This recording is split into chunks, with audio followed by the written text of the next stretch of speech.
Coronavirus pandemic across the state. There he is. Let's listen in. Again, we've got some key updates for you across various areas. One very timely, one being the election front. June 2nd is just a couple weeks away from where we are right now. Of course, Dr. Box will give us an update on our leading indicators, how we're holding ourselves accountable as our roadmap, our back on track roadmap unfolds. We'll also hear from Fred Payne. Yesterday was Thursday, so we've got some up-to-date numbers out in terms of employment/unemployment, and then we'll also hear from Luke Basso from over at the IEDC, the Indiana Economic Development Corporation, on our PPE, our protection equipment, personal protection equipment inventory. So with that, we'll jump right into it. You've got some Reagents updates, you've got our daily report updates, you've got even some updates on our 4 guiding principles. Yeah, thank you, Governor. Good afternoon, Hoosiers. Today we reported 614 additional cases of COVID-19 here across the state of Indiana, bringing to a total the number of Hoosiers infected with COVID-19 or SARS-CoV-2 to 26,655. We unfortunately saw an additional 42 deaths in the state, and to date we have had 1,550 Hoosiers who have died of COVID-19. Another 141 are believed to have died from this disease based on their clinical diagnosis. We have also seen the number of Hoosiers who have been tested for COVID-19 top 165,000 across the state. Our ICU bed and ventilator numbers are continuing to hold steady. Many of these numbers are sobering, but there are other numbers that give us hope, and as we move through these 4 guiding principles that the governor has said he will use to determine how we open the state. Our partners at Reagents continue to analyze data from the Indiana Health Information System and give us a clear picture of where our hospitals stand. We have their latest examination of data that sheds light on recovery and hospitalizations. So far, we've looked at 25,832 individual patients who were tested positive for COVID-19 since March the 1st. Of those individuals, 7,012, or 27%, visited an emergency department. 19% have been hospitalized.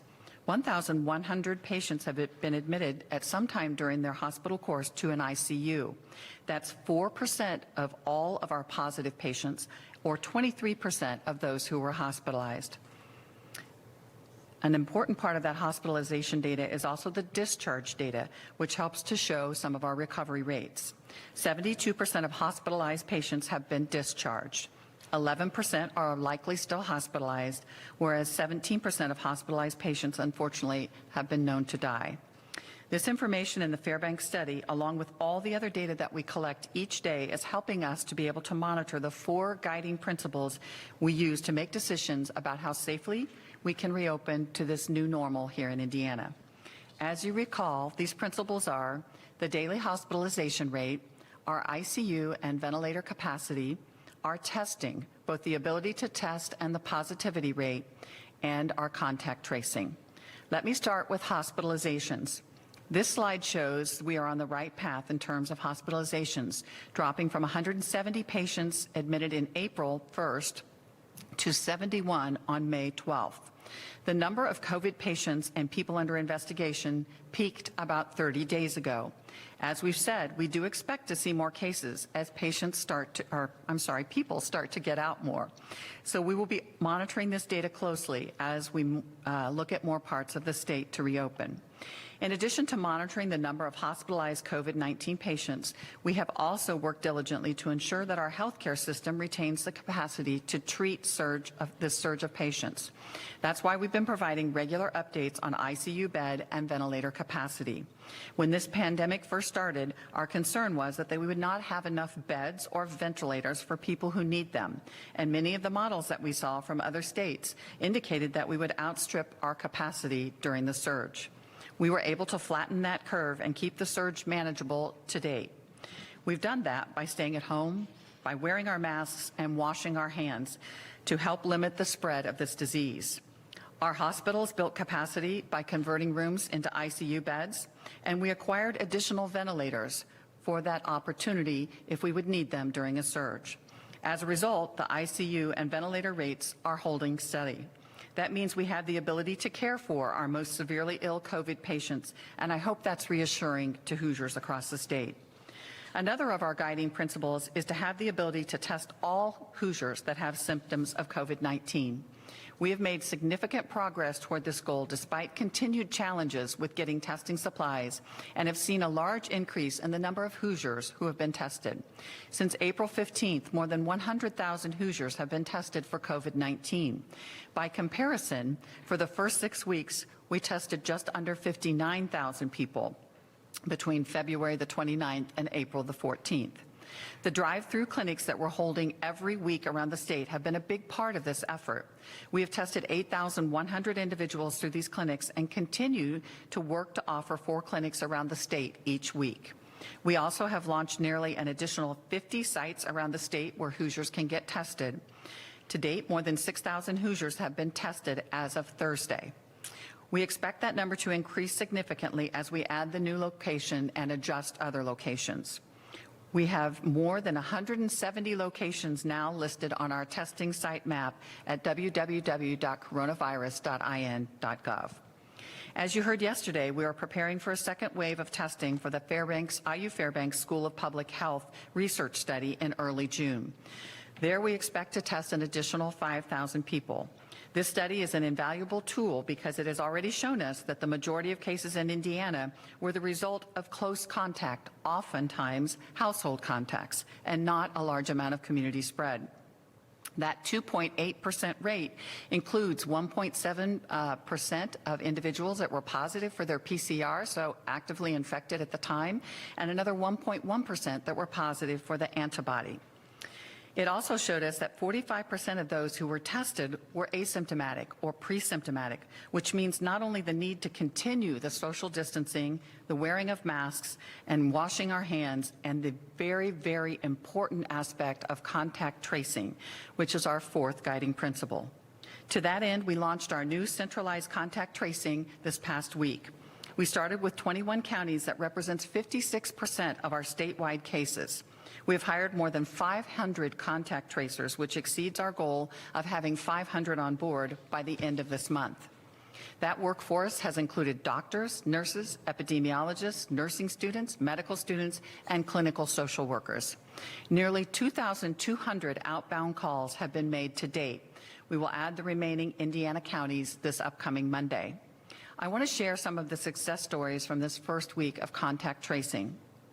One person that we spoke with had no idea she'd been exposed, but because of the individual who was positive was able to provide good contact information, we were able to talk her through what exposure means and how to effectively quarantine and protect her family and her friends.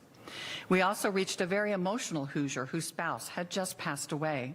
She had very diligently kept a diary of every time she had left home and the visitors that had come to her home. She thanked our agent and said she was very grateful to us for calling people to help contain and stop the spread of COVID-19. Another Hoosier had no idea he was positive when he had traveled. He was able to walk through where he had been, identify individuals with whom he had had close contact during that time so that we could help to protect them. Gratitude. One citizen said, the information that we were able to provide her with made her feel much better and much more prepared to care for herself and her family in order to protect them and others by preventing the spread of COVID-19. Our goal is to ensure that people are contacted within 24 hours of their test results so that we can protect their families, their friends, and all of their coworkers. I am incredibly grateful for all of the data that is informing us as we navigate through these 4 guiding principles. These are monumental efforts that will increase our understanding of the burden of COVID-19 and allow us to make the best possible decisions for Hoosiers in these uncertain times. Thank you.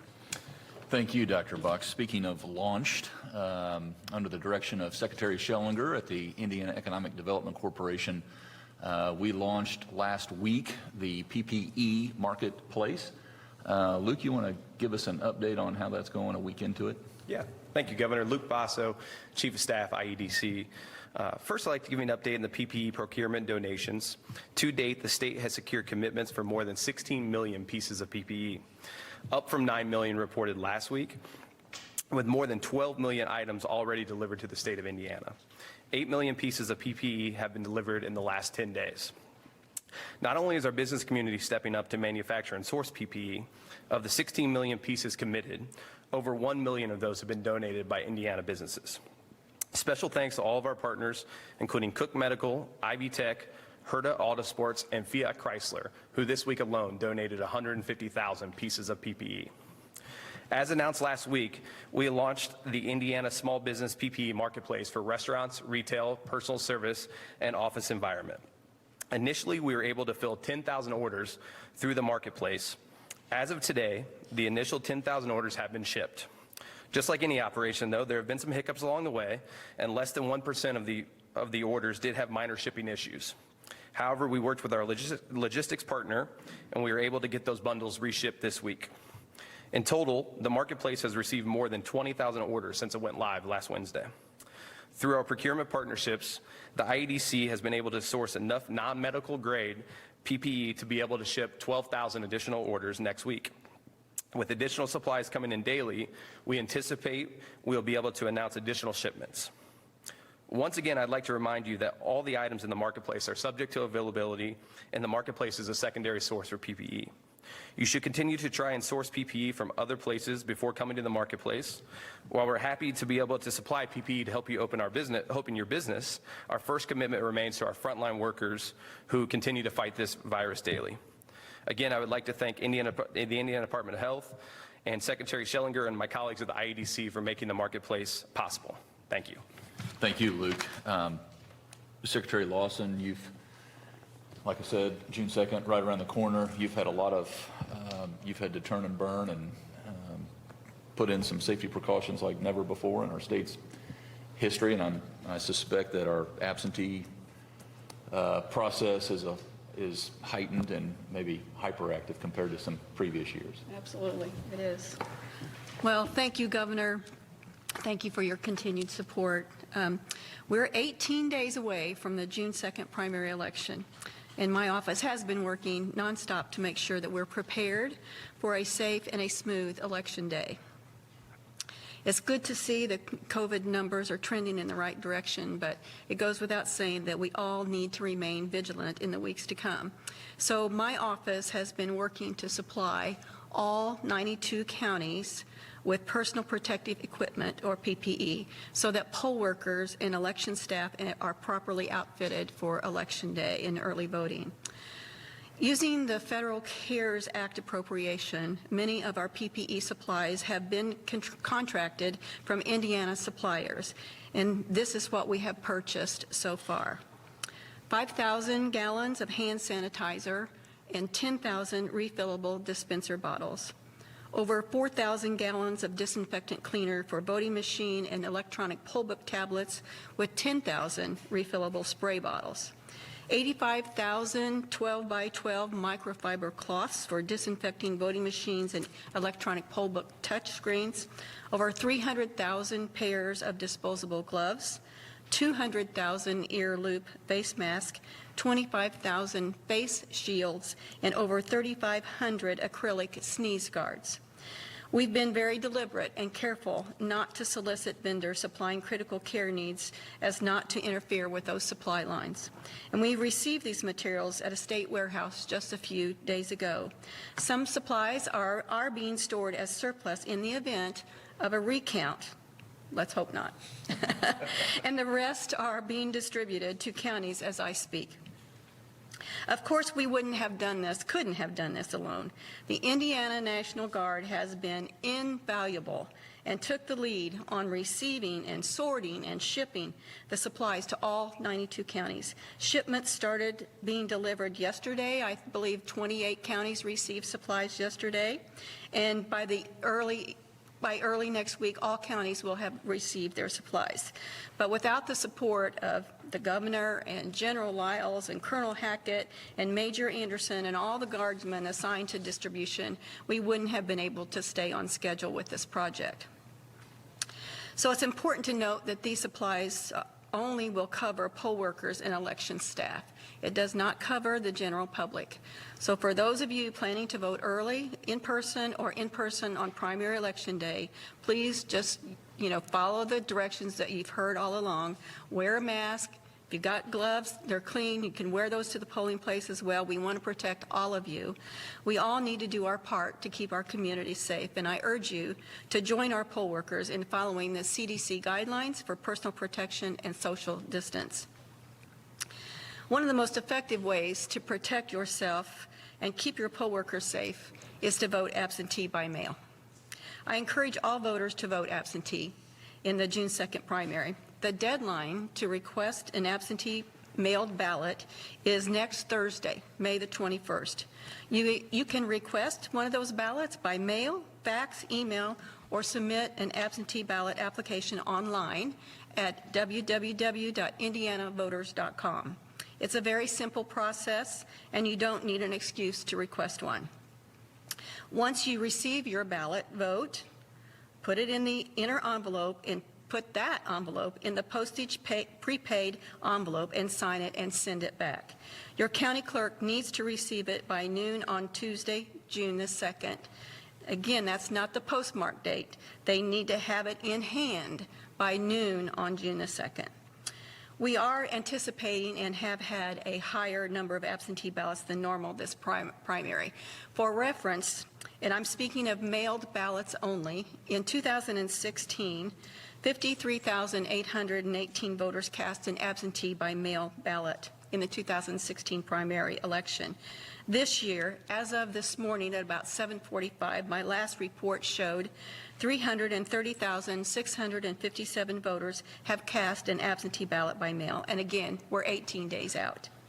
In fact, Marion County has seen 56,148 absentee ballots cast so far, more than the statewide mail total for 2016. Allen County, Hamilton County, Lake County, and St. Joseph County round out the top 5 counties for absentee numbers. Through the CARES Act, we have also tripled our usual voter outreach this cycle, and we have focused much of this outreach on how to request and return an absentee ballot. Voting absentee by mail is safe and secure, and it's important to remember this isn't a new process. It's just an expansion of something that clerks do every election cycle. And as we weather the COVID-19 storm, it's the smartest way to vote. And again, I encourage you to submit your absentee ballot application by Thursday, May 21st. Actually, I would encourage you to do it right now if you haven't done it yet, because the clerks will be very, very busy.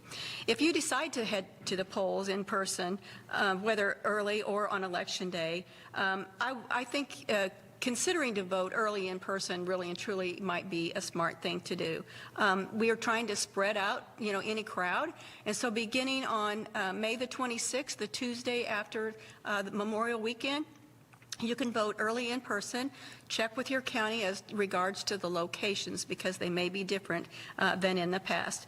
But again, we will be open for in-person voting June 2nd, 6 a.m. to 6 p.m. We've also been in close contact with counties through this process to make sure that they have what they need.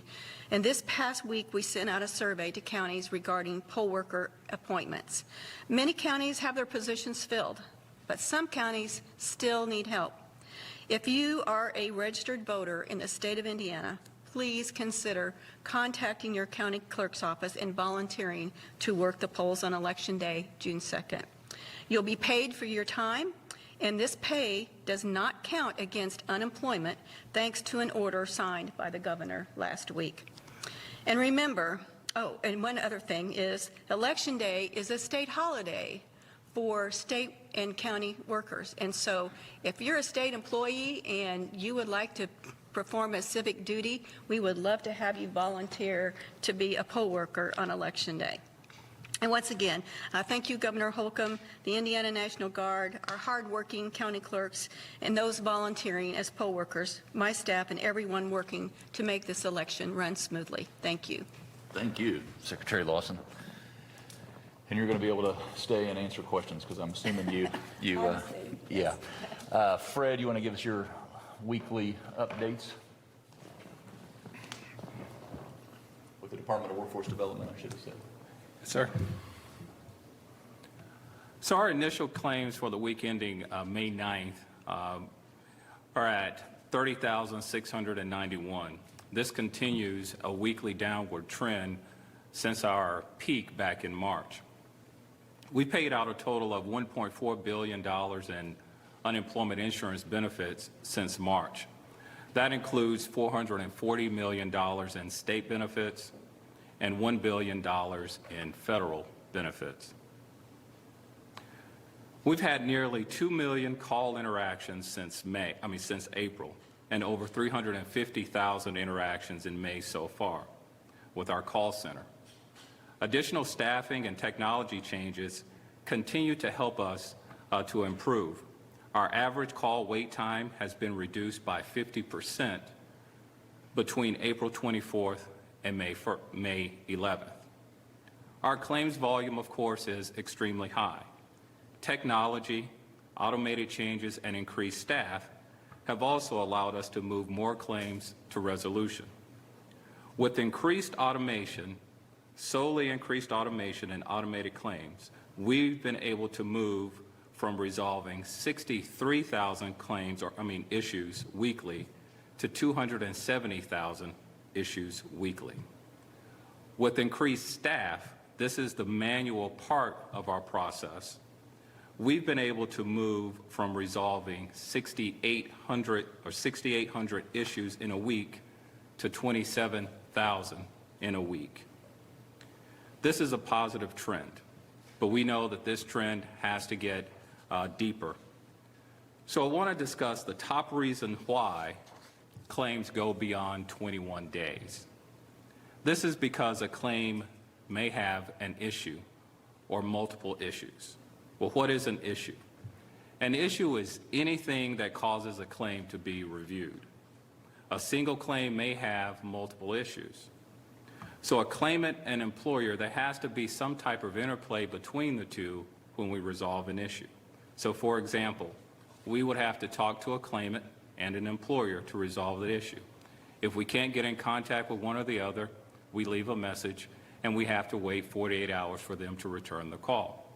If they return the call and leave a voicemail and we don't get back into contact with them, the 48-hour cycle begins again.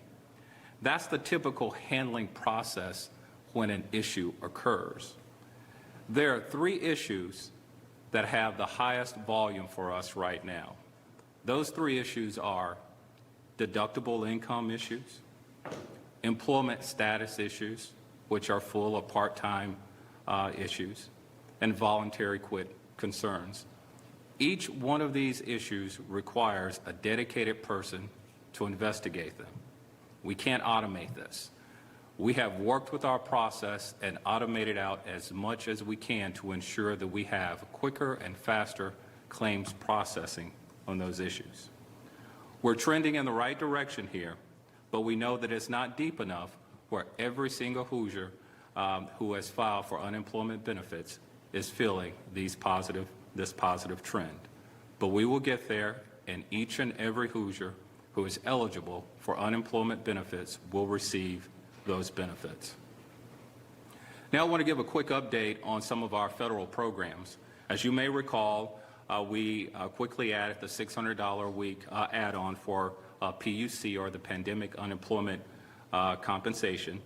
We paid to date $998 million in PUC claims.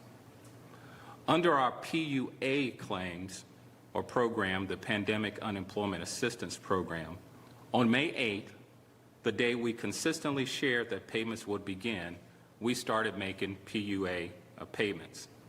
To date, out of the 68,000 claims filed, we've paid 60,000 of those.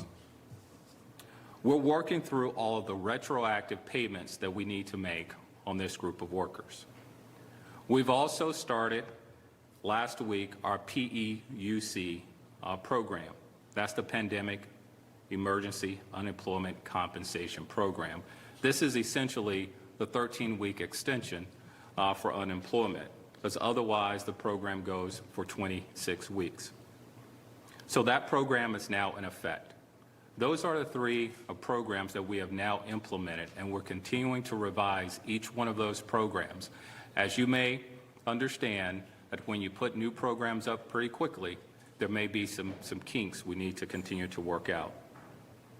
I want to talk a little bit about job availability and the public information that I'd like to continue to share.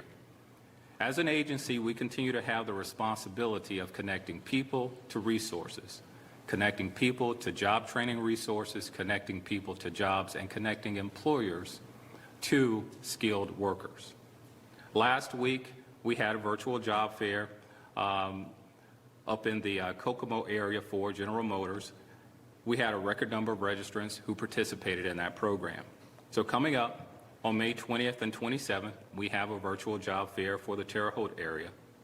But we're also partnering with the U.S. Census Bureau to present a special statewide virtual job fair on Thursday, May 21st.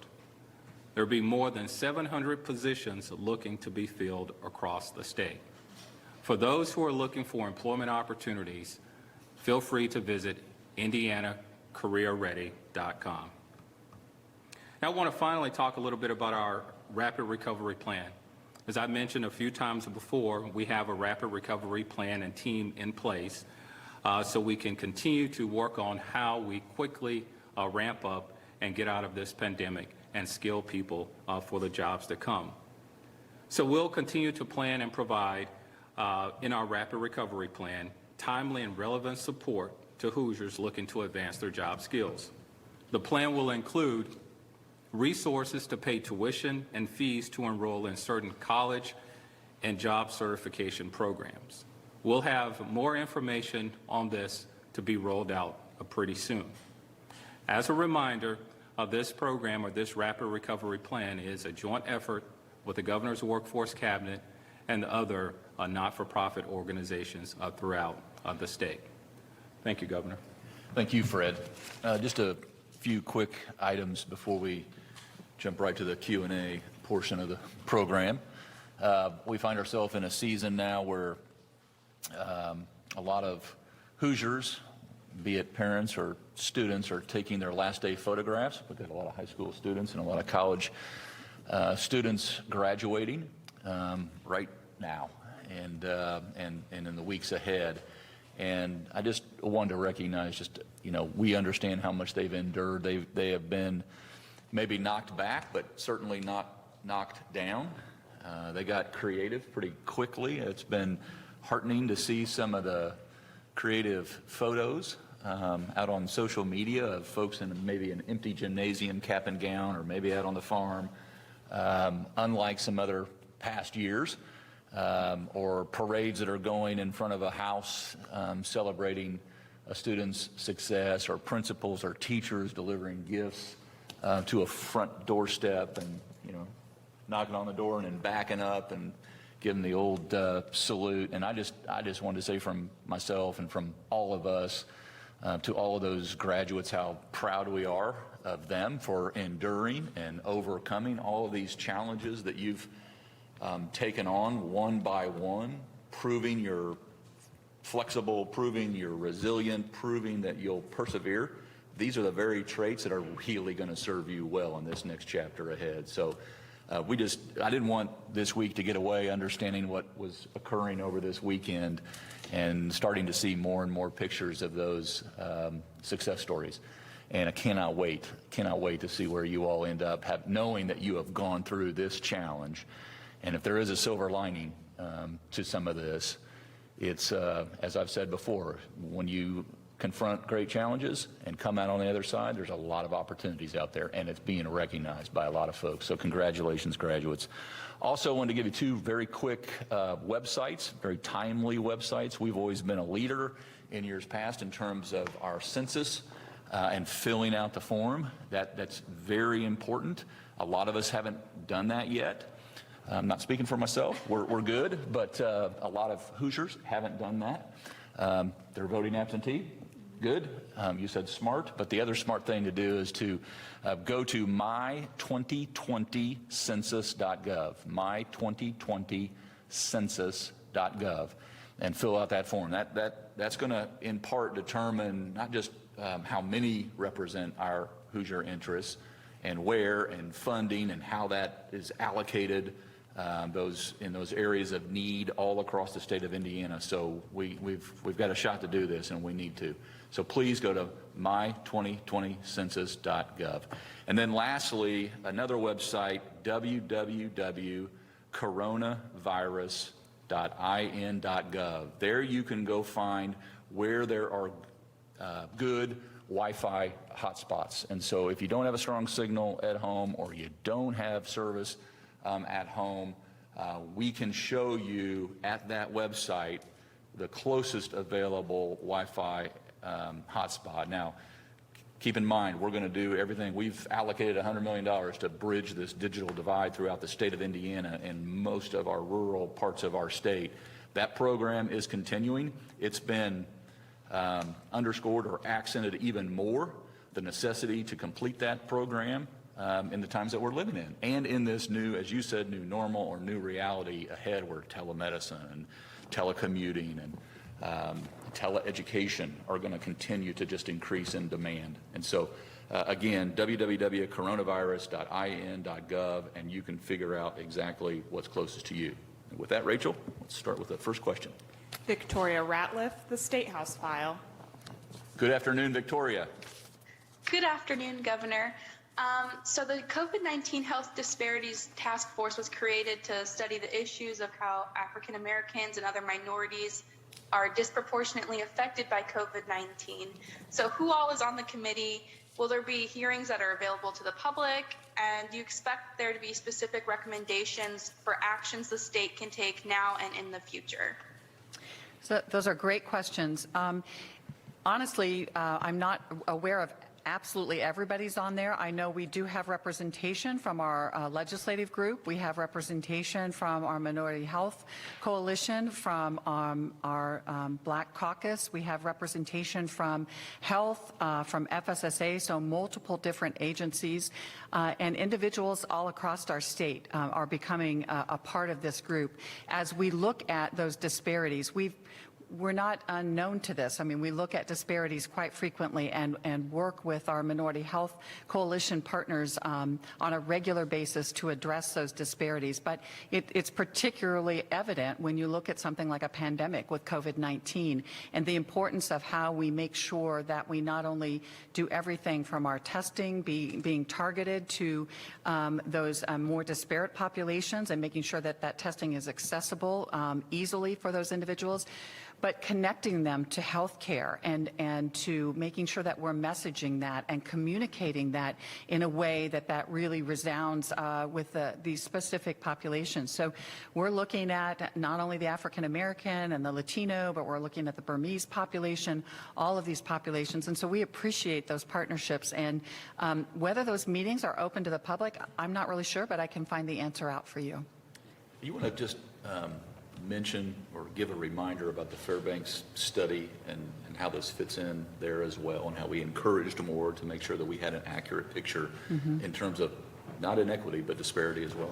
Right. So even our targeted testing that we've done around the state with our drive-thrus, we've tried to make sure that we've put them in areas where actually 43% of our tests have been done on our minority populations through those drive-thrus. But when we looked at the Fairbanks study, we were very, very careful to make sure that we oversampled different populations so that we would make sure that we had a good representation of those populations so that we would really know. And as you remember from the numbers, we saw much higher incidence in our Latino population and our African American population. We've seen that bear out with hospitalized patients and also, unfortunately, with our deaths in the African American population. And I'm looking at Dr. Sullivan, but we can include this in a conversation on Monday as well. Kathy with the Ferdinand News. Good afternoon, Kathy. I had to unmute myself and the sign went in front. Good afternoon. It is. I had actually a question for Secretary Lawson, but first I want to give a shout out to Commissioner Payne because people in his office, and I wish I had her name on my desk, I'm trying to remember, went the extra mile to figure out a problem I was being charged for someone else's unemployment that didn't live here because I'm the publisher as well. So I just wanted to say I got a call back at 6 o'clock at night, and his staff really worked to solve that. So I wanted to give him a shout out. Thank you. But Secretary Lawson, my question for you, with that large a volume of write-in, mailed ballots, do you anticipate any kind of timing challenge for having the results? Do you think you'll have the results about the same time, or do you think it's going to maybe take a little longer? That's a good question, Kathy. I think I may have mentioned at one other press conference, but absolutely, we are not expecting to have the results at 7 or 8 o'clock on election night. It's going to be nearly impossible. The counties are recruiting as many central count teams as they can, and again, that's a crucial part of the election process. So if you don't have the entire day to work on election day, you might think about working the entire night processing absentee ballots. If not longer. I think it's going to take 2 or 3 days, honestly, before we get the final results. Some of the counties, like Ohio County, the last time I looked, they had 71. So obviously they're going to be done. Marion County will not be done. It's going to take a while. Well, that just made news. Okay. Sandra, That's great. Sandra Chapman, WTHR. Hello, Sandra. Good afternoon. Good afternoon, Governor. I have a couple of questions. The first one is for Commissioner Payne. We are hearing every day from Hoosiers across the state about not being able to get their benefits, and many of these folks are made their filings back in March, right after the system opened up, and many of these folks were laid off. My question is there any priority that's going to be given to these folks who are now reaching very dire straits, lack of groceries, food, gas, whatever, you name it, there's a problem there. My second question is for Dr. Box, and this has to do with the CDC guidance on reagents and what should be used for testing. Wanted to know if these very specific reagents are impacting Indiana's ability to meet and deal with the expanded testing, and if there's a shortage at this time. Okay. So I think that's a very fair question. One of the reasons why I share today the 3 top reasons or issues that we have in relation to the deductible income, employment issues, and other things like that is to share what top issues that we're working with.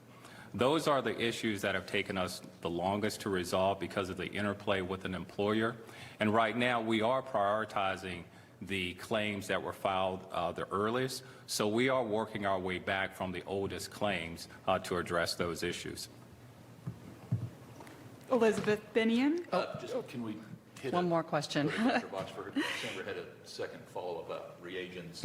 Sandra, that's a great question, and as you probably are aware, if you have listened, that has certainly been an issue with us. That chokehold of supply of reagents to be able to run some of these tests has certainly been a problem. And we in the state of Indiana recognize that, and so we're working to make sure that we diversify our labs with regards to what machines are used so that we have different reagents with different types of machines to make sure that we have an overabundance of testing in the future, and actually working to see as a state if we cannot bulk buy that so that we will have protection in being able to have a better supply chain of those reagents. More to come. Elizabeth Binion, WNIT Public Television. Good afternoon, Elizabeth. Good afternoon, Governor. I have 2 questions. The first is for Secretary Lawson.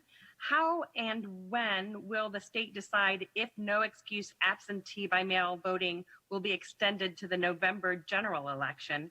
And my second question is this: many people watching these media briefings are posting comments asking what the state is doing to help essential workers.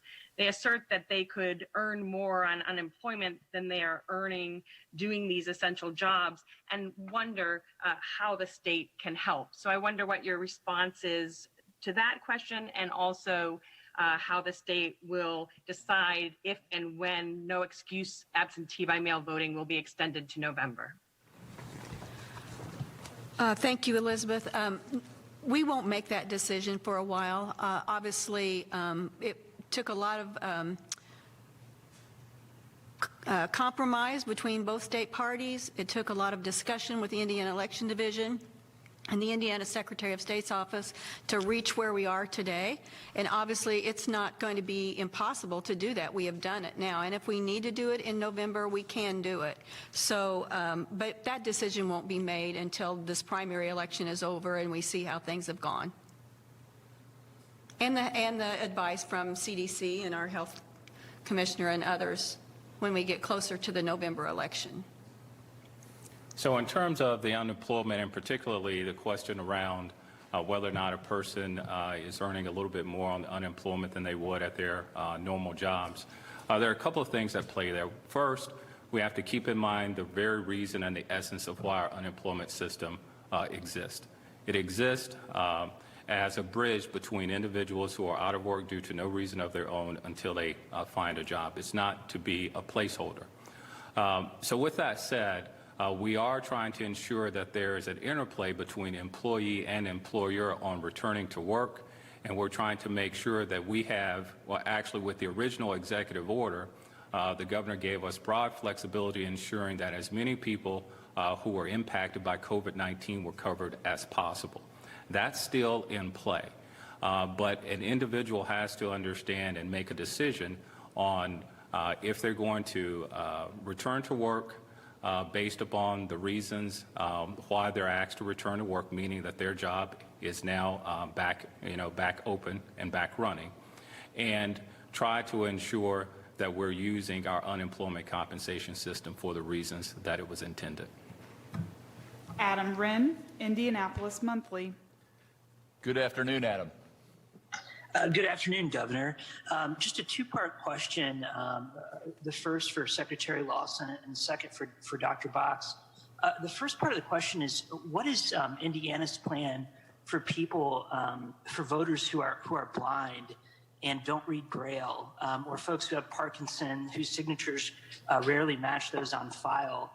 It's my understanding that Indiana isn't going to comply with the American Council of the Blind's recommendations for voting.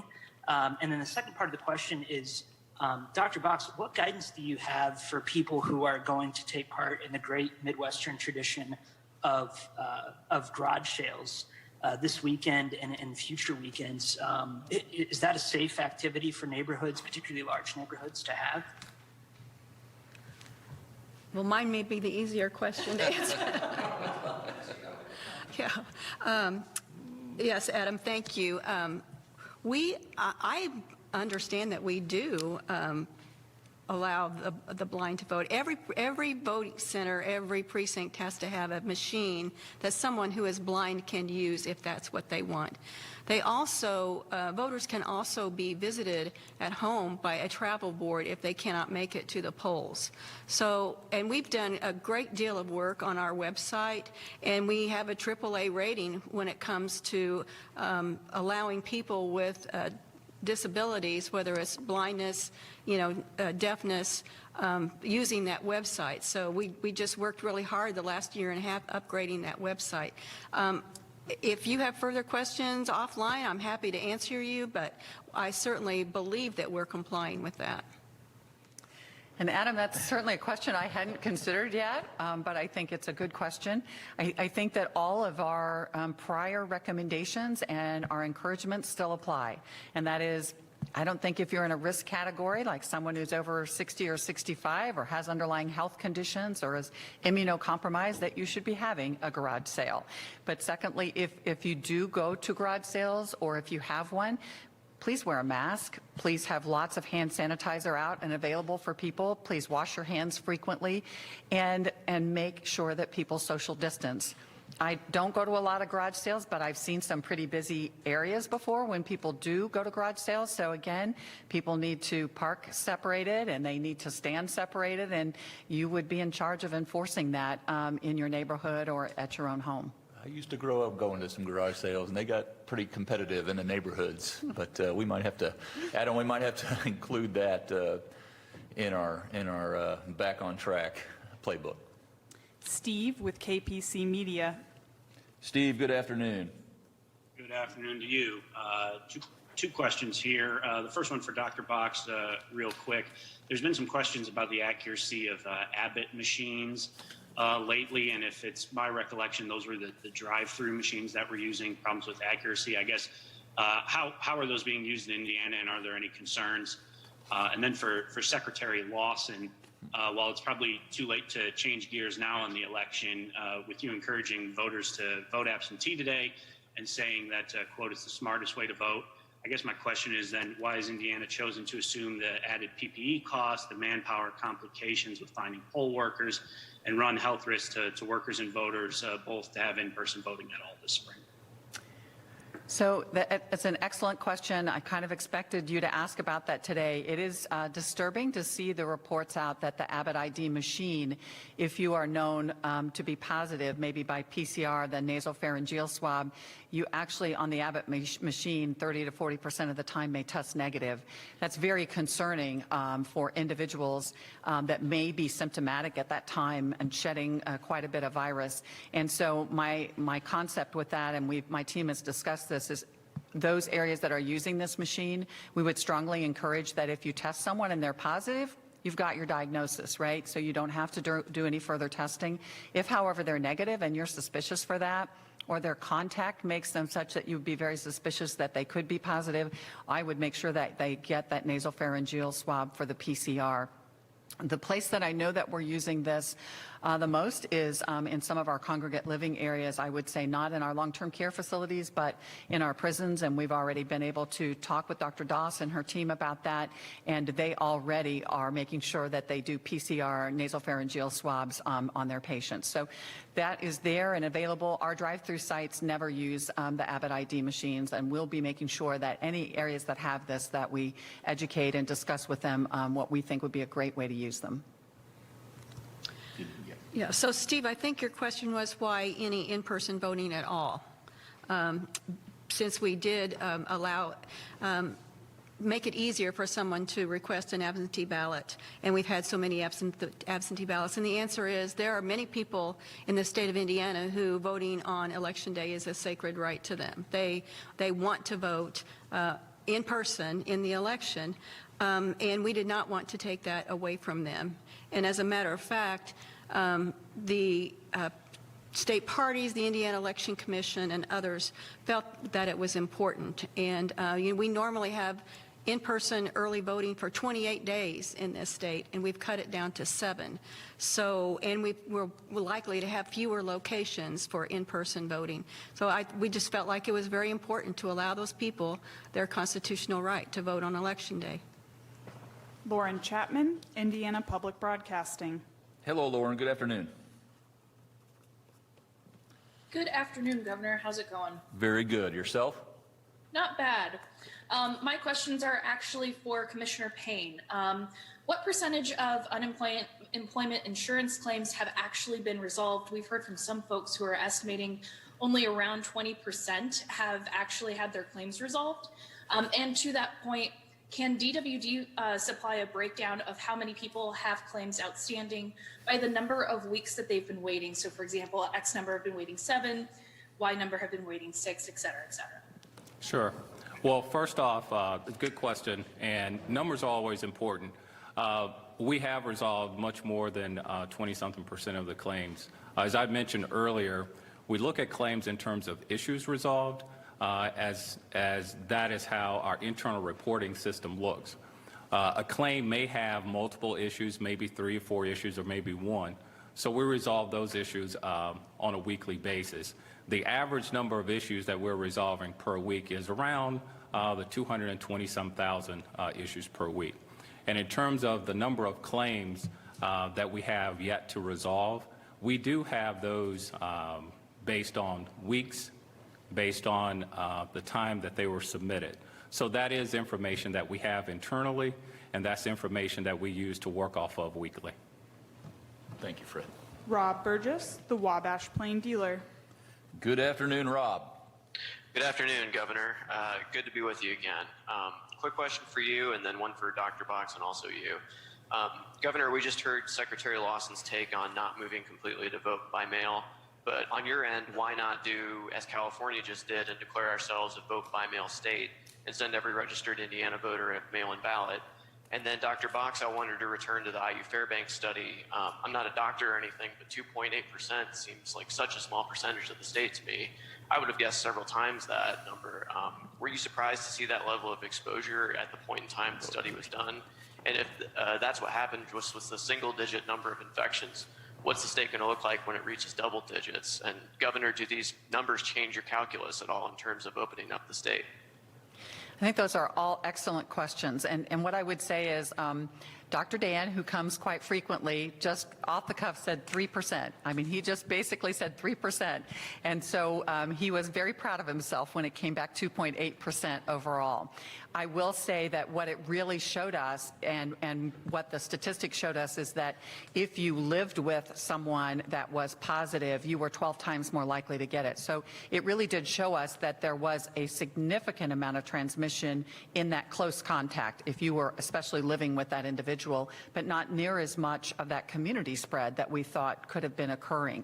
I think that it was quick and overwhelming with the number of cases that we had, but that was reassuring to me to know that as these numbers creep up, if we keep up on that, and we will keep up on that, when people come back positive and if the public works with us and gives us the contacts, we can control this by narrowing this down person by person through isolation of those who are positive and quarantine of those who have been a close contact. So no, I guess I wasn't surprised overall. I would have loved it if it had come back really high, because it would have given me some, reassurance that maybe we don't have some difficult times still facing us, but that's what we're watching for carefully.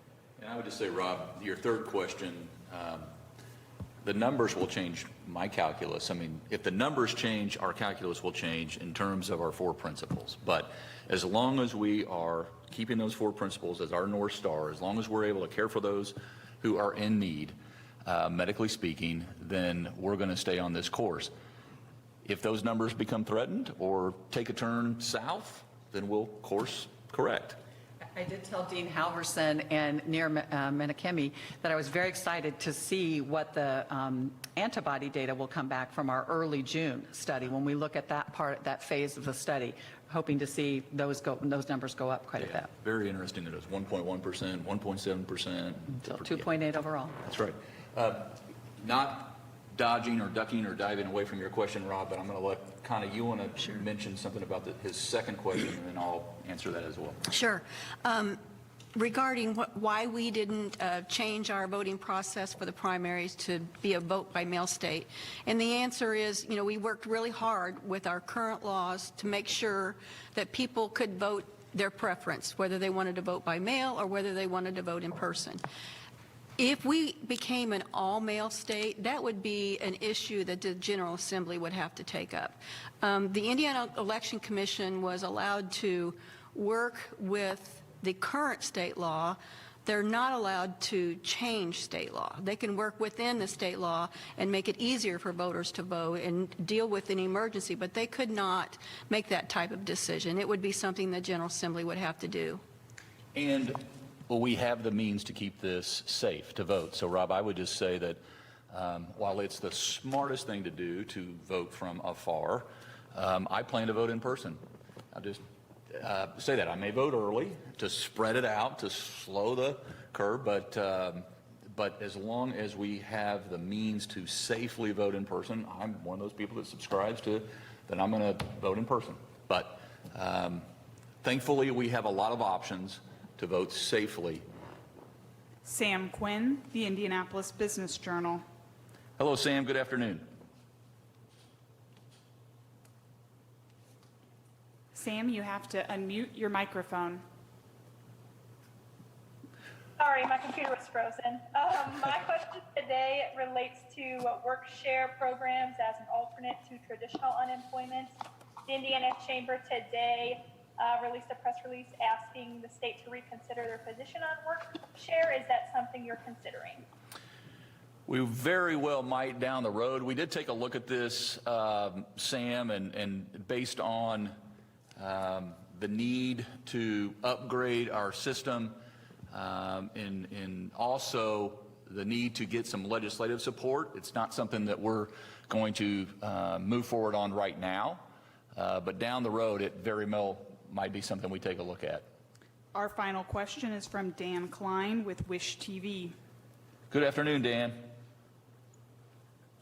Good afternoon, Governor. I have two questions for you, somewhat different topics. First relates to the Attorney General's office issuing a letter to Marion County saying the restrictions on sizes of church gatherings are unconstitutional. What's your reaction to the Attorney General's opinion? Do you believe Mayor Hogsett and Dr. Virginia Kane have the authority to limit the number of people at church services? And then my second topic, last week I talked to the owner of Shapiro's Deli, of course, an icon in Indianapolis. At the time, he said we might have 30 days left before he closes for good. We've seen a lot of other places close. And in particular with the stat that positive cases are 12 times more likely in the household, some would say it's time to reopen more quickly for most of the population, those that are not at risk. What would your response be to them? What would you tell businesses who don't feel like they have any other choice but to close for good? Well, I look forward to going to Shapiro's myself. I'm a longtime customer, but we have to do this safely. And I understand the 30 days away, and I get it, and it pains me to have to execute this plan gradually and methodically and safely and responsibly. We're trying to get there as safely as fast as we can, and that's the qualifier. And so I look forward to seeing him in person at the earliest available time. Your first question was regarding the Attorney General and Marion County. This is precisely why, at the very outset, we said that we would be supportive across the board of localities, local governments, kind of home rule, if you will, if they wanted to be more stringent than our back on track playbook or roadmap. And this is a case where the mayor here in Marion County has done just that. In terms of the legal ramifications, that's for the court to decide. Thank you for joining today's briefing. All right, you've been listening to Governor Eric Holcomb and state officials giving us once again another update on the coronavirus pandemic across our state. Hear more from them coming up at 5 and 6. Mike and Anessa will be back with you for All Indiana at 4 o'clock.